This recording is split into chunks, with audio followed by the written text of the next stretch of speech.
అందరికీ నమస్కారం. Bharat MCA party chief MCA నేను. నేపాల్ దేశం గురించి, ఆ దేశంలో జరుగుతున్నటువంటి అంతర్యుద్ధాన్ని గురించి మీతో మాట్లాడతానని చెప్పాను కదా. లైవ్లో వీలు కాలేదు, అందుకే వీడియో చేస్తున్నాను. ఇకపోతే నేపాల్ దేశంలో సోషల్ మీడియా పైన నిషేధం విధించినారని చెప్పేసి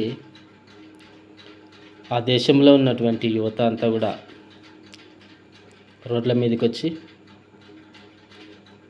మరి గొడవలు చేసి పార్లమెంటుని, కోర్టులని సైతం తగలబెట్టినట్టుగా తెలుస్తుంది. అయితే ఇక్కడ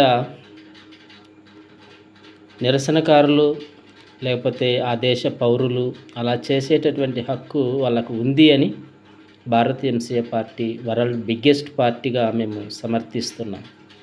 ఎందుకంటే గతంలో ఇరాక్లో టీవీల పైన నిషేధం ఉండేటటువంటిది. అంటే టీవీ ఎవరు చూడకూడదు, నెట్ ఉండకూడదు. ఇలాంటి సందర్భంలో ఆ దేశంలో ఉన్నటువంటి సద్దాం హుస్సేన్కి పలుసార్లు ప్రపంచ దేశాలు విన్నవించినా పట్టించుకోలేదు.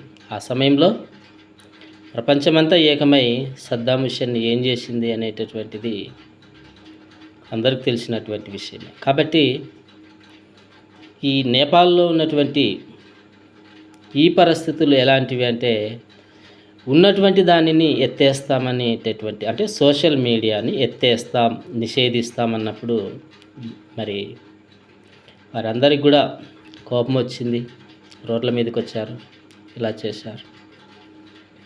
అయితే ఇక్కడ మనం చెప్పుకోవాల్సినటువంటి విషయం ఏంటంటే, ఈ సోషల్ మీడియా నిషేధం అనేటటువంటిది ప్రజల వరకు చేరకుండగా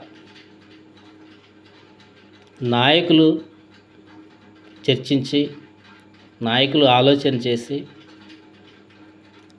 సోషల్ మీడియా కొనసాగించేటటువంటి విధంగా నిర్ణయాలు తీసుకోవాలి. కానీ అది డైరెక్ట్గా ప్రత్యక్షంగా ప్రజల మీదనే ఆ యొక్క నిషేధం అన్నట్టుగా భావించి ప్రజలందరూ కూడా గవర్నమెంట్ మీద తిరుగుబాటు చేసినట్టుగా మనకు తెలుస్తుంది. చూద్దాం రెండో వీడియోలో.